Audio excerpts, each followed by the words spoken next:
আমি একটা নতুন রেসিপি দেখাবো। তার জন্য নারকেল লাগবে।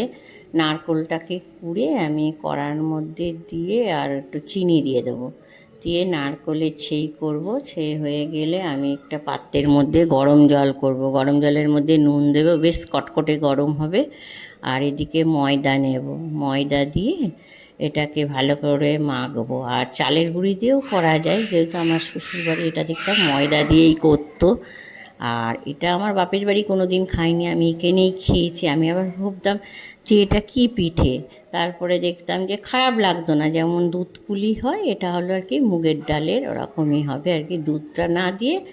আর এটা আর কি একটু ঝাল ঝালু হবে আর একটু মিষ্টি মিষ্টি, খারাপ লাগে না। আমি এদিকে একটা একটা করে পুলি করে নেব সব। আর আগে না পুলি করতে বসলে, মায়ের সঙ্গে পুলি করতে বসতাম, তখন কত রকম ডিজাইন করতাম। মা দেখতাম করতো, সিঁদুর কোটো, পুতুল, পাখি পক্ষ সব করতাম আর কি। বেশ মার সঙ্গে শিখে গিয়েছিলাম যে এত সুন্দর সুন্দর ডিজাইন করতাম।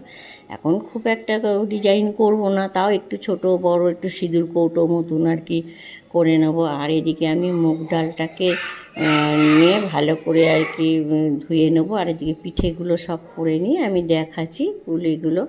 তারপরে এদিকে আমি কড়া বসাবো, কড়া বসার পর মুগ ডালগুলো একটু সামান্য না ভেজে নেবো, একটু বাদামি বাদামি হবে যখন। আর এই একটা পাত্রে গরম জল করে দিয়েছি, ভাজা হয়ে গেলে আমি ভালো করে ওটাকে ধুয়ে নেব। ধুয়ে নেওয়ার পর আবার আমি গরম জলটা ঢেলে ডালগুলো দিয়ে দেবো। আবার ডালের মধ্যে না একটা ফেনা বেরোয়, সেটাকেও আমি আবার ফেলে দেব। ফেলে দেওয়ার পর ডালটা যখন সিদ্ধর মধ্যে একটু হলুদ আর নুন দিয়ে দেবো। আর ডালটা যখন সিদ্ধ হয়ে যাবে আর কি, একবারে সিদ্ধ নেই, একটু যাতে দানা দানা থাকে।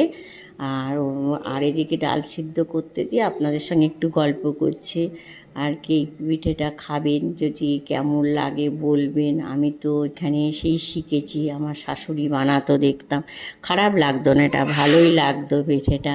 এবার আপনারাও খেয়ে বলবেন যে কেমন লাগে। আর ডালটা যখন সিদ্ধ হয়ে যাবে, তারপর যখন ওর মধ্যে একটু হলুদ আর নুন দিয়ে দেবো, আর আদা বাটা দেবো। আদা বাটা দিয়ে তারপরে আমি ওগুলো ফুটে গেলে তারপরে পুলিগুলোকে দিয়ে দেবো। পুলিগুলো দিয়ে আমি একটু চাপা দেবো, কেন ময়দা তো একটু সিদ্ধ হবে, সিদ্ধ না হলে আবার একটু কাঁচা কাঁচা গন্ধ বেরোবে। আর এগুলো চালের গুঁড়ি দিয়েও তো হয়, আমি বললাম চালের গুঁড়ি দিয়েও ভালো লাগে। যেমন চালের গুঁড়ি দিয়ে আমরা তো দুধ পুলি বা সিদ্ধ পুলি এগুলো তো চালের গুঁড়ি দিয়েই করি। তা এখানে দেখলাম ময়দার পুলি আমরা কোনো দিন আগে খাইনি বাপের বাড়িতে, এখানে এসেই শিখলাম, তা ভালোই লাগলো। আর এদিকে একটা পাত্রের মধ্যে আমি শুকনো লঙ্কা, জিরে আর তেজপাতা এটা ফোড়ন দিয়ে ওর মধ্যে আমি ঢেলে দেবো, ঢেলে দিয়ে আর চাপা দিয়ে রাখবো, চাপা দিয়ে রাখবো। এবার আপনারা খেয়ে দেখবেন কেমন লাগে, যদি ভালো লাগে তাহলে লাইক কমেন্ট একটা শেয়ার করবেন।